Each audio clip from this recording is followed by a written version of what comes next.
Hey there, BookTube. Noah. Everyone who reads it must converse is the channel. Faulkner in August 2021 is on, and we are halfway, a little over halfway now through the month. But the book that we chose is Sanctuary by William Faulkner, and this is a very fast read. It's not what you would expect from William Faulkner, and I read it very, very quickly. I actually held off on reading it as quickly as I could have read it because, trying to stay with the group and things like that.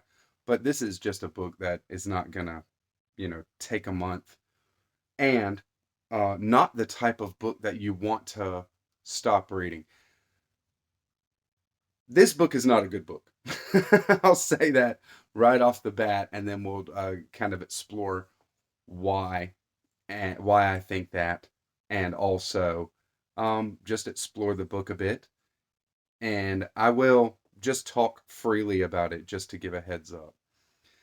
This book is very, very different from other William Faulkners that I've read, As I Lay Dying and The Sound and the Fury.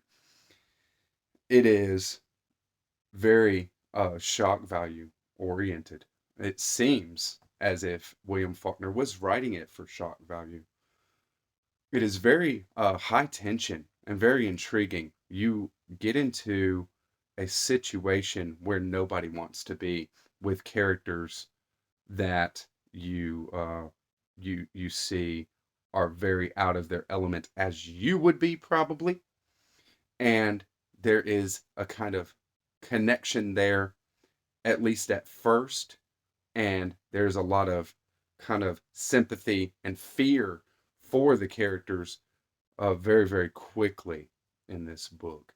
But by the time you're in chapter 15, uh, 15 to 20, something like that, it is on, and it is very, very quick as far as a read. This is a plot driven novel, very, very plot driven. And we have basically the worst case scenario for any kind of parent of any kid, but more pointedly a father of a girl, or a mother of a girl as well, where this girl makes a bad decision. Temple Drake is her name. Makes a bad decision, sneaks out of her dormitory at school and goes on a date with a young gentleman who has a car. Sneaks out, jumps in the car, and they're off, right?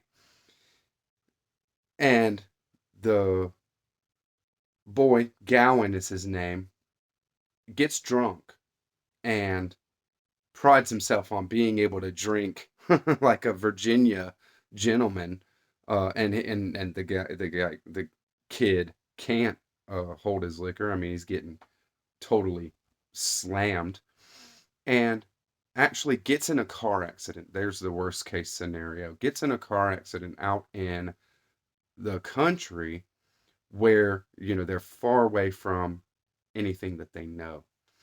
They are taken in by some people that are close to the site of the accident, where there is a tree that had been felled across the road, and it was actually felled for a reason to keep people, but more pointedly authorities, away from a place in the countryside where there is an illegal still that is making alcohol, moonshine, right?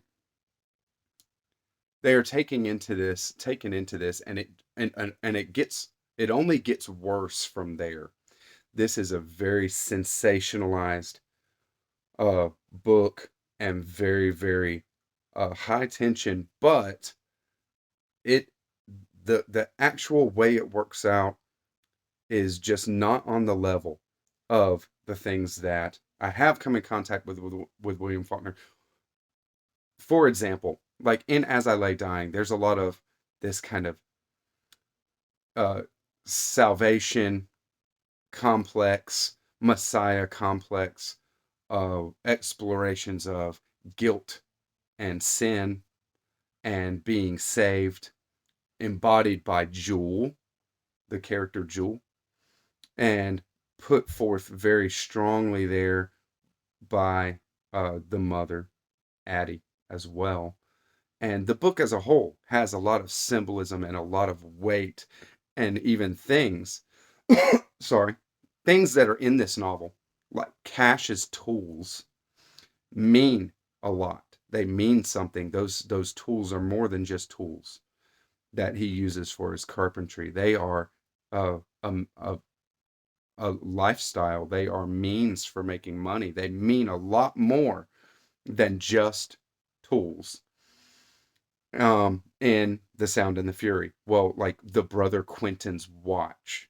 The Brother Quentin's watch is such a strong symbol in that book. It provides such a level of depth to understand that character and what they're going through and what their motivations are and where they are as a, a person, where he is as a person trying to escape his past.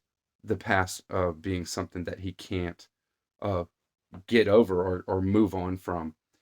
And it provides an amazing symbolic side of the narrative, the storytelling. This book has none of that. Sanctuary has none of that. Uh, you can tease out, you know, meaning to different things, but when it comes down to it, William Faulkner is putting us in a situation of degenerate, despicable, violent people, and not, maybe everybody isn't violent, but the main bad guy, Popeye, in Sanctuary is a very violent person, even an antisocial person, somebody who is a psycho. And we are there with this person for the for most of the book. It is hard to take because it's like, why? You're asking why. What is it Faulkner is doing? What is going on here? And the plot, it being plot driven and asking these kind of questions is not fulfilling. It does not work out well. The story arc, the character arc of Temple Drake, our main character that we are actually with 90% of this novel, is how it works out is very unsatisfying to me. There is a level of this storytelling that looks like it is even lazy because there is no big idea that Faulkner is driving home with this book, especially in the way that there is these big ideas underneath and flowing through uh, books like As I Lay Dying and The Sound and the Fury. With this, it is devoid of that, and the ways that the twists come, or the end, the way that our characters end up, seems like another level of shock value, and it's just bad. A bad Chuck Palahniuk book. I will say that the only, redeeming quality, there's redeeming qualities to the writing, because Faulkner is a great writer. That's it. He has an amazing gift for imagery and describing something in a way that is very tangible, and you're right there and you can see it and you can smell it, you can feel it. The tension, the suspense in this book is palpable. It is very strong emotionally, and very affecting in that way. But even with our baddie, Popeye, there at the end, there's a part where Faulkner is trying to like elicit sympathy for this character because he was born broken, born with this kind of developmental handicap that is his lot in life. It is no excuse to be an antisocial psycho killer. You know what I mean? And it's just bad. The way that everybody is characterized as just totally a screwed up person is is not my thing at all. I likened it to Quentin Tarantino stuff a little bit because it is very shocking and very violent in that way. But it's not done in a way of like, putting you in a world, in a different world of violent people and seeing how they operate and things like that, like a Quentin Tarantino movie would. In this, he kind of brings that violence and evil into everyday world, and everybody's like this. It is. I wouldn't recommend it. I don't recommend it for a first Faulkner. That's for sure. I don't recommend it for even another any Faulkner that you might read, unless the kind of things that I say are your kind of thing. I'm very much past reading for shock value and this kind of thing. And I will say that if you are one that does like that kind of stuff and are in a place where Palinuk is your jam, well, you might very much enjoy it, and it will give you a little more as far as a literary side to writing, because it is very descriptive. The the way that scenes and things are described is very, very well done. Faulkner can't help but be a good writer, but this was maybe written very quickly and maybe written without a lot of thinking about it beforehand and things like that, to develop a big idea, some big theme and thing that he wanted to work out and maybe make a comment on. It's not like that. It is just a story, and I might check out the movie because I really I don't see a movie working out the way that this book worked out, and them doing a movie like that, especially an older movie. But who knows? I mean, movies can be crappy too, right?